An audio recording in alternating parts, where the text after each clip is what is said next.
I was particularly concerned by this latest Christmas tree bomber here in Portland. The fact that he was supported, directed by the FBI the entire time, that he had no real foreign contact, no contact with Al-Qaeda,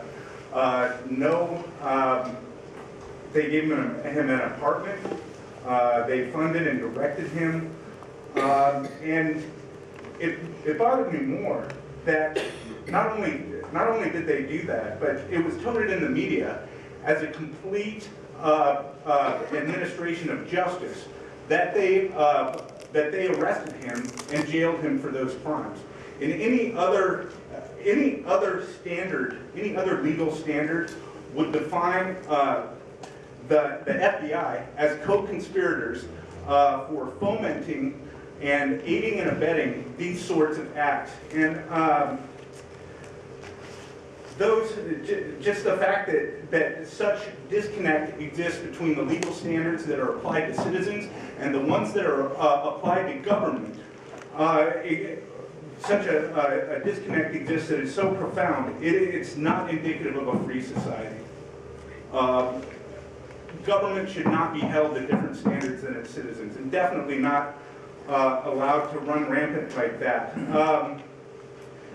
I would like to, provided in the handout was the definition of terrorism. It's on page 3 on the left-hand column for everyone. Under Section A, involve acts dangerous to human life that are in violation of the criminal laws of the United States or of any state, or B, appear to be intended to intimidate or coerce a civilian population to influence the policy of a government by intimidation or coercion, and to affect the conduct of a government by mass destruction, assassination, or kidnapping. And how ironic it is right now that we're sitting here in a committee deciding whether to join this task force after these acts, this terrorist act that was fomented and planned by the Federal Bureau of Investigation was carried out in our city. That is, by very definition, terrorism under federal law. What is your name? I'm Lawrence Jensen.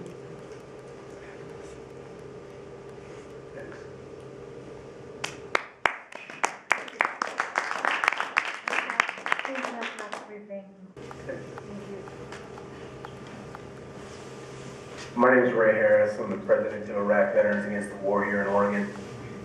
A very wise man once said that he who would trade liberty for security deserves neither. And that's exactly what the FBI is promising. They're promising this illusion of security, an illusion of security, in exchange for our liberty. They're supposed to protect us from terrorists. I have spent hours upon hours, for weeks on end, kicking in doors, rounding up families at gunpoint, in search of these terrorists. They do not exist. They do not exist. If America wants to take any steps to mitigating or alleviating the terrorist threat, legitimate terrorist threat, non-FBI sponsored terrorist threat, we need to change the foreign policy. And that's it. It's ironic that I'm sitting here in front of the Human Rights Commission debating whether or not I should allow my security to be compromised, my liberty to be compromised, while I know, and you should all know right now, that somewhere right now, far away, a human being is undergoing a horrible, undeserved death on your dime. And we wonder why people want to blow us up. Come on.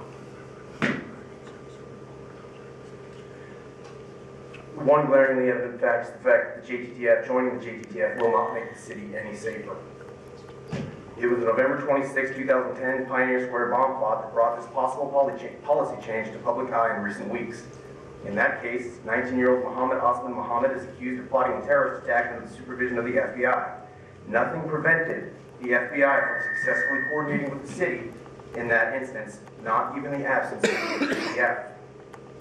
If we compare that incident with one that occurred several days later, about 2,354 miles away in Baltimore, Maryland, we see a shockingly similar incident with one major difference.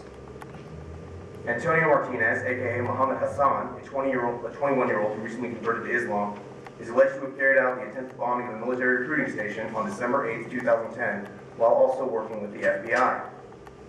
This is most astounding, as Baltimore is a participant in the JTTF. In fact, more state agencies actively participate in the JTTF operations in Baltimore than Oregon agencies have ever done in Portland. And is it really fair if the only terrorists that the FBI can protect us from are the ones that they create? I yield the balance of my time.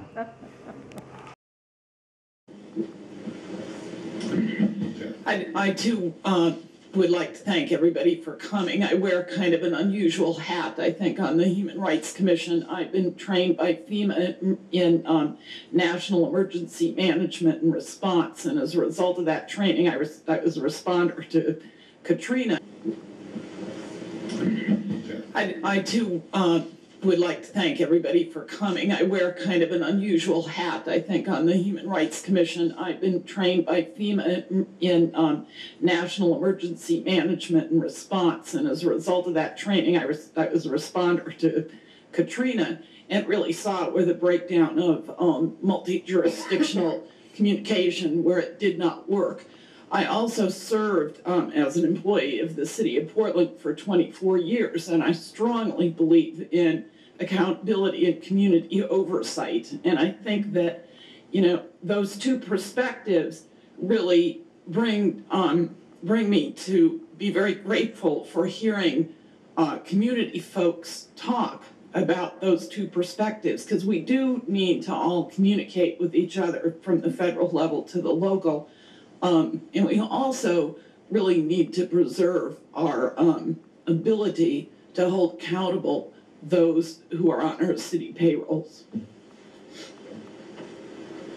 I just would like to thank all of you for help. Well, I don't know. Your insights that you shared with us today have deepened not so much deepened, have made me even think that I have to do more thinking and more studying about a very difficult issue. So I don't know if I want to thank you for that or not, but you did what you were supposed to do. I thank you for being willing to express your love for the city you live in, and to some extent for the country that you live in, and for what it brings to us. I think that's what makes this work, if it's going to work at all, regardless of where you stand on whether or not we should join the task force.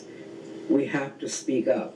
We have to say what it is we believe in, and we have to be able to weigh the information, not just the emotion, but the information to take us to a place that perhaps we can agree on. So again, I'm another person that appreciates you, and I thank you. Thank you for speaking up. That's hard. Can I make a comment, ask a question? She mentioned that she worked for FEMA, and to me that's kind of a conflict of interest. I mean, all of you should be citizens and really not have been paid in the past by these bureaucracies. I wasn't paid by FEMA. I took FEMA training while on the payroll of the city of Portland. The Human Rights Commission is guided by the principles embodied in the United Nations Universal Declaration of Human Rights.